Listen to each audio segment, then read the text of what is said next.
I'm a who that. I'm a who that. Long as I'm living, I'm a who that. Lose or winning, I'm a who that. Sports Coma, yeah, this is where we do that. Where we do that, where we do that, where we do that, where we do that, where we do that. Boogie like Winston, I'm a who that. I'm a who that. Sports Coma, this is where we do that. Where we do that. Welcome, welcome, welcome. Somebody please better help. Running this thing like elf. I thank God every day I'm not a felt. Go to YouTube Live with Big Q and the guys. If you ain't ride or die, the bandwagon get flipped. Been marching in, that was way for the ring. I was yelling out your shame for the championship. Bucking on town, duck down. Falcons, pluck, get shut down. Panthers ain't much touchdown. The vision really belong to us now. So much hate on the Saints, you could probably tell. Ever since Bounty Gate hit the NFL, when things seem fishy and you probably smell the crooked referees or Roger Goodell. Yeah, probably like this and I'm a who that. Every day I'm living, I'm a who that. Lose or winning, I'm a who that. It's the Sports Coma, this is where we do that. Where we do that, where we do that, where we do that, where we do that, where we do that. Boogie like this and I'm a who that. It's the Sports Coma, this is where we do that. You're listening to the Sports Coma with Big Q and the guys on the PRO Media Network. Welcome. You're now rocking with the Sports Coma with Big Q and the guys, where we have intense, entertaining, educating, and enlightening sport talk from your favorite sports fan. We up in this thing. Shout out to the Who Dat Nation. Appreciate you guys for chiming in on a early afternoon Sports Coma coming at the fam. Shout out to you guys. Appreciate you being in this one, as it was dropped an hour or so ago about Mike Thomas restructures Saints contract ahead of possible free agency. Or is the Saints tired of Michael Thomas, or is this just them opening up a little bit of money? Here, let's delve into the article. Before we get into it, shout out to the Who Dat Nation, the Great Saint Think Tank. Appreciate you guys chiming in. Please feel free to hit the like button, hit the subscribe button, and also feel free to share the show's links on your social media feed, man. We up in this thing. What's interesting about it is the Saints this year picked up Chris Olave to go along to complement Mike Thomas, giving Jarvis Landry here as well as an insurance policy for Mike. And Jarvis Landry's skill set could be utilized again if he would give the Saints another cheap deal. So I see the question being posed is, do we go back for Jarvis if this is indeed a move to free Michael Thomas up and free up a lot of that cap revenue? Let's delve into the article that is coming from Phil Yates at NFL Insider. He says that he thinking, and this is what Phil Yates is saying. Hold on here, fam. Let me see if I can get this. Here it is. All right, Michael Thomas agrees to restructure deal. Saints wide receiver Mike Thomas agreed to restructure his contract yesterday with an eye toward the upcoming year. Thomas, who's under contract through 2024, had his base salary in 23 reduced from $15.5 million to $1.165 million, while adding $31.755 million roster bonus for the 24 league year. That becomes fully guaranteed on the third day of the 23 league year, which is March the 17th of 2023. a couple of months from now. Thomas also received a signing bonus of over 900,000 this week, now equivalent to one extra game check for his original 2022 base salary of $15.35 million. When the deal was signed, the Saints have restructured the deal on multiple occasions. That's just what they do. Now, beyond the bonus of nearly $1 million, the renegotiation reinforces any decision made on Thomas's future with the franchise will be done expediently, as the team will be unlikely to move on from Thomas if he remains on the roster once the massive roster bonus of nearly $32 million becomes guaranteed. If the team opts to move on from Thomas anytime before then, he would enter free agency immediately. If it happens before the start of free agency, Thomas could find a new team ahead of when other free agents to be wide receivers can latch on with a new team. Now, for the Saints, this move allows for flexibility during the start of the league year. If the team decides to cut Thomas before the roster bonus becomes guaranteed, it will likely do so with a post-June 1st designation. Under the prior terms of the deal, the team would have to carry Thomas's $15.5 million on its salary cap until June the 2nd before eventually getting some relief. With this salary reduced, the team has over $14 million in additional cap flexibility that will be critical for a franchise currently projected to be tens of millions of dollars over the cap. Any release of Thomas will result in total dead cap charge of $26 million. If the team decides to keep Thomas, it will still realize the cap savings for 23, but would see a major spike in its financial commitment to Thomas in 2024 with the roster bonus of nearly $32 million on the books after setting the NFL record for catches in the single season in 2019 with 149. Thomas has been limited by injuries to just 10 games over the past 3 years. Wow. 10 games over 3 years. Thomas, who turns 30 on March the 3rd, was a 2016 second-round pick for the Saints and set the franchise record for rookie receiving yards with 1137 in his first season. Thomas was a pivotal part of the Saints offense for 4 seasons, but was injured in 2020 season opener after a teammate rolled his ankle. He's battled injuries since his record-setting year when he earned that NFL Offensive Player of the Year honor. He had a public dispute with the team over the timing of his ankle surgery before the 21 season, and Thomas was put on the physically unable to perform list to start the season and a setback capped him for returning. And it's been a long trek here with Thomas, and the team seemed to have smoothed things over with him and Dennis Allen, who flew out to see him in 2022. The Saints drafted wide receiver Chris Olave in the first round of 2022's draft, who at one point was a contender for the Offensive Rookie of the Year and has set the stage to be the potential successor for Thomas with 982 yards this upcoming season. He will definitely most certainly eclipse that 1,000-yard mark. And let me tell you something, man, what's absolutely phenomenal about this is a bit of a surprise for the black and gold. It's not really a surprise, man. If you think about it, it does make a lot of sense. The Saints feel more inclined if they feel like they need to make a move on Mike. They got Chris Olave there. Not only him, but Rashid Shaheed. And there are other guys that the Saints can find, even if they say, listen, we move on from Mike, save that money, and then give Jarvis Landry another 1-year deal, hopefully to be around $4 or $5 million for him to come back for an additional year, because Jarvis has similar skill set with Michael Thomas. So that would be a good insurance policy depending on who your quarterback is. Now, we still have Jameson until it goes otherwise for the future, because Andy Dalton was a one-hitter quitter until he re-him up. But Jameis is the quarterback going into the 2023 season. I mean, outside of the games, this last game, but the upcoming 23-24 season, that he is the quarterback on the roster. Maybe he can get Jarvis to come back with him if the Saints are committing to Jameis. So it's a lot of questions in the air right now. But anyway, in terms of the Michael Thomas thing, it makes sense for the Saints, and it does provide them some flexibility, and it does provide them some, flexibility and some options is the word I was searching for there. So this is not a surpriser for me, man, for the Saints to be doing this as they're getting ready to kind of go into the offseason to look like they can retool and try to fix some things. Well, Hopefully we start at the head coach, but we know how that is going to end. But anyway, let's look at the depth chart as we got it up on the screen here. Let me shrink it a little bit for the family members so they can see that thing. But right now, this is the Saints depth chart going into the Carolina game. Chris Olave, Rashid Shaheed is there, Traquan Smith, Kirk Merritt. Of course, Michael Thomas is out, so is Landry. So the Saints going to have to look in places, perhaps in free agency, if they can bring, or in the draft, or undrafted areas. So the Saints have done a pretty good job of finding undrafted talent that can help them out there.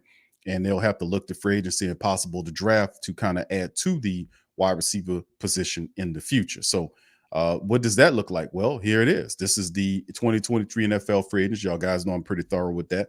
And this is based on the free agents and their current statistics and who's leading what the top receptions or receivers with the most receptions right now. Juju Smith-Schuster right now, according to Sport Track, this is their listing.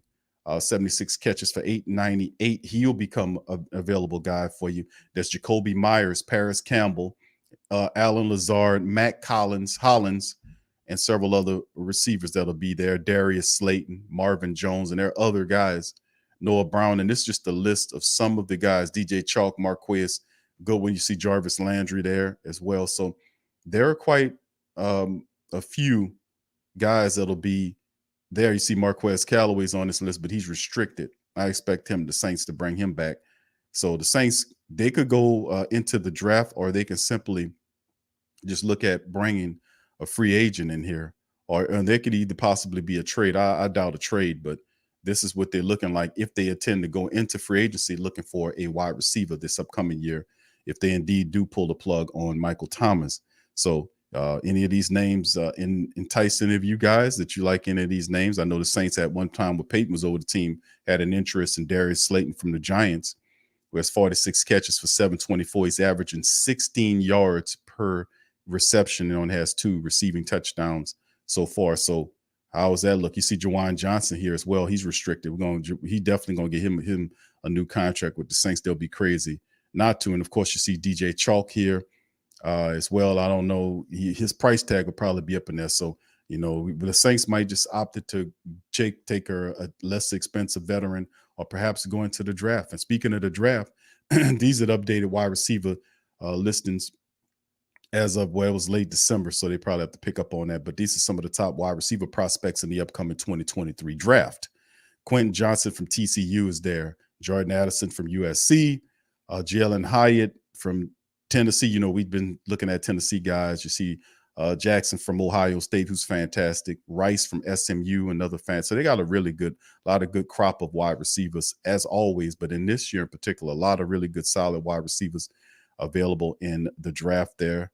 As you can see, and these are going to be interesting guys to talk about, if the Saints are looking in this area of adding wide receiver talent, along with a guy like Chris Olave, who's just absolutely phenomenal. So do the Saints opt to go in a draft, or do they just decide to stick with Jarvis Landry and bring him back? We don't know.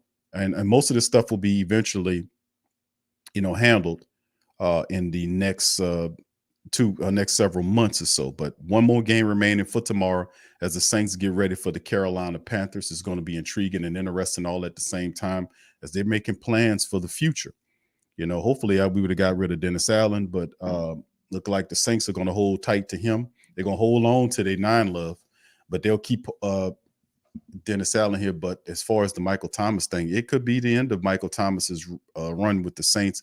And boy, what a fantastic start it was, but it fizzled after he got hurt. It really fizzled really bad, and even in the fantastic matchup when we seen him for the last time, looked like it appears with the Atlanta Falcons, when he was just cutting them in half, man, on the back end of the game. So, man, boy, it fizzled mightily, didn't it, family? It started off so greatly, and then the last 3 years it fizzled. And then when you look at the statistic that Michael Thomas has only played 10 games, family, listen to me, 10-1-0 over the last 3 years. That is amazing to me that it's been that little of games. So anyway, shout out to the family, man. That's the news that I got for you today for this episode, dropping it on your family early about Michael Thomas. But before I leave, I just want to get a few questions from the chat. I'm not going to try to keep you guys that long today. I know it's a fantastic day outside. Y'all go out there and enjoy it. Me and my sons are going to take a trip to their grandmother's house, man. We're going to pick up some smoothies along the way and just be chilling, man. We're playing some old school Pete Rock and CL Smooth. That's how I'll be rolling around. A little jazz in there, I'm cool with it, man. I'm cool, baby. Baby, I'm cool with it, baby. Baby, I'm going to just sit back and ride, baby. But anyway, let me get a few more questions from you guys now. Indeed, bro. Shout out to you guys. Snake Bite, shout out, bro. Says Chris is he is the number one, man. What's up, Ro? Shout out to y'all, man. Appreciate you, Mocha, Rainey, and everybody. KB, Ant Man, I see you, baby. Sir Rogers, I see you, fan Pelicans, NOLA. Irvin, shout out to you, brother. Mr. It's up there. Shout out to you, bro. Brother Neville, Bobby, I see you, man. Appreciate you, Bobby. Trav 504, big ups to you. Brother Daniel, Eugene, Jasper, Trizzy, Tramal. What's up, Molly Mall? Who else we got there? I won't leave nobody out, man. Carla, what's up, Carla? Shout out to you, Queen. G Ree, what's popping? Jarrell, I see you, Jarrell. Brother L, shout out to you. Pops TG, what's happening, baby? He said, Q, next Tuesday, can we take a look at the draft? I'm looking at a few prospects that I want your opinion on. Indeed, bro. Indeed, the season will officially be over with. And we can focus exclusively on the draft. We know that we'll be looking at the coaches being fired, coaches and all that kind of stuff will be happening. But absolutely, bro, we damn sure could be looking, damn sure going to be looking at the draft under we know exactly what we'll be dealing with for the team and how we need to improve from a talent perspective, even though it's kind of eclipsed a bit about Dennis Allen sitting on top of it, but it is what it is at this point. So shout out to you, fam. Appreciate you as well. All right. Bobby says, what do y'all think about Lamar Jackson? I think Lamar Jackson is not, I don't think the Baltimore Ravens is going to let Lamar Jackson work, bro.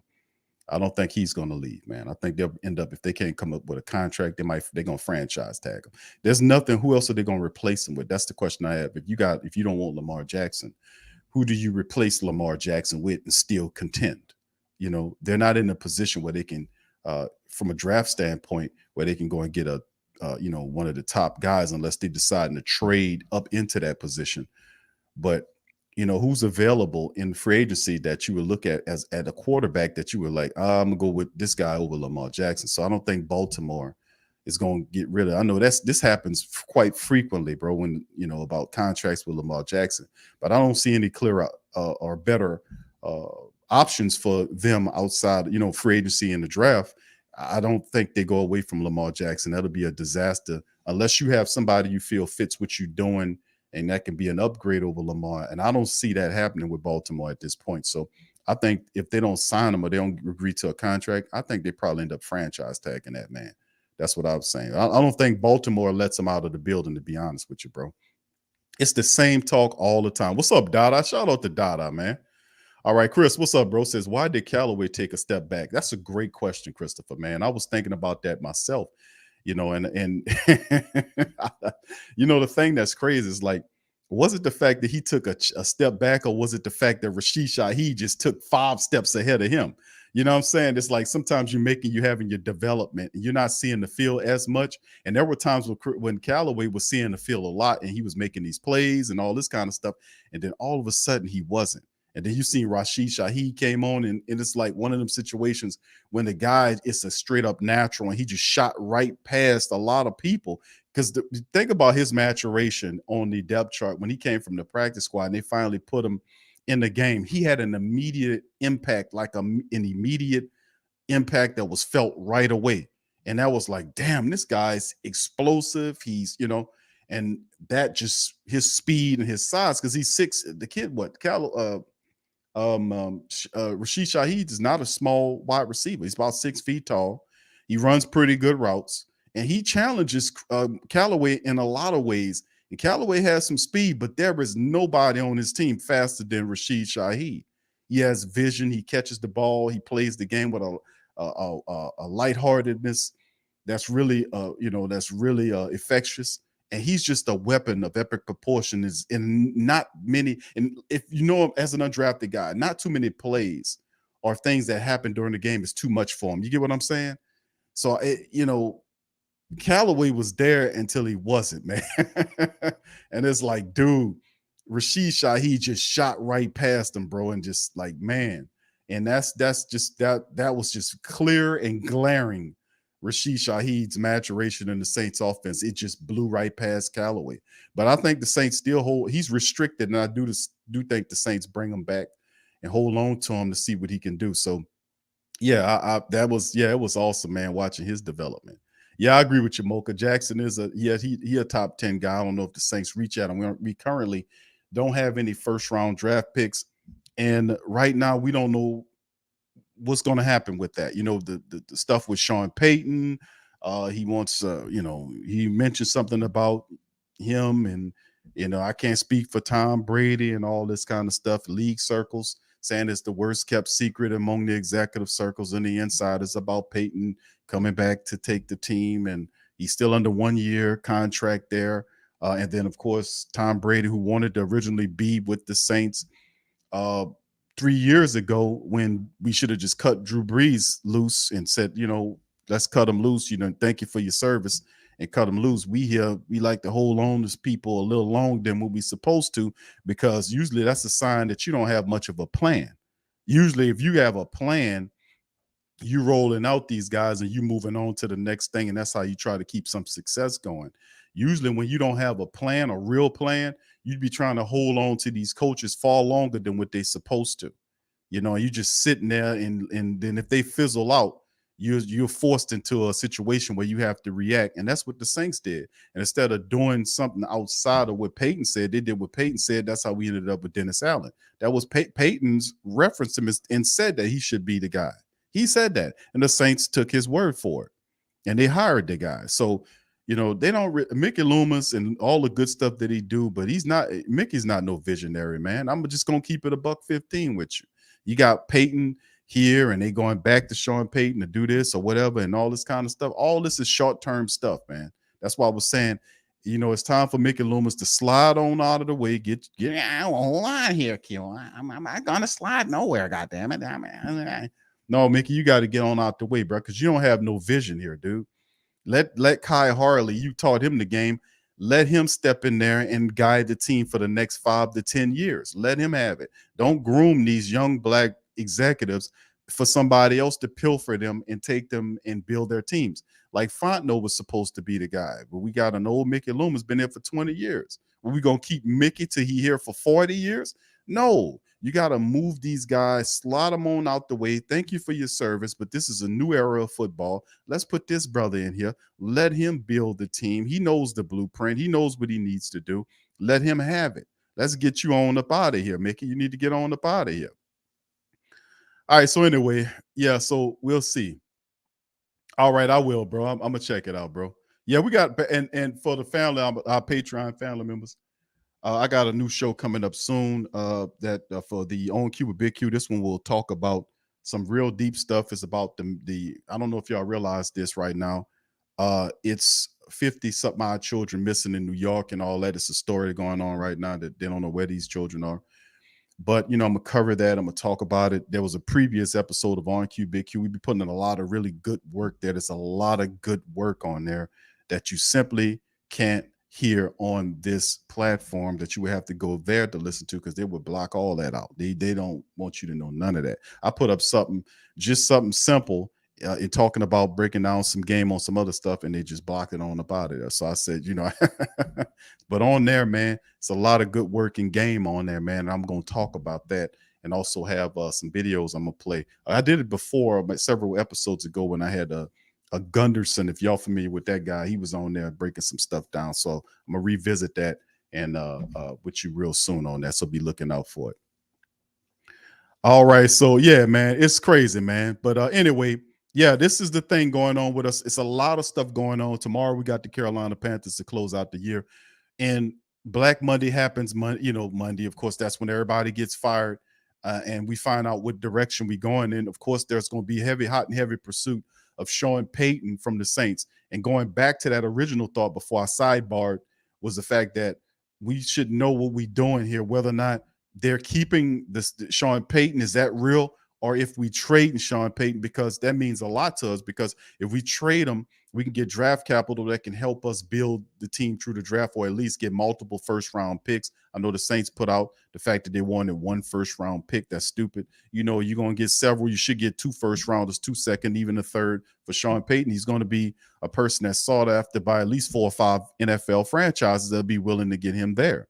So if that is indeed the case, if we're going to trade him or if he's going to stay, we should know that sometimes next week going into that, man, and that'll probably give us straight up of what we can do heading into the rest of the offseason. It's a bad kept secret in the black and gold building that Dennis Allen's going to be kept on as a coach. So we kind of realize that as well.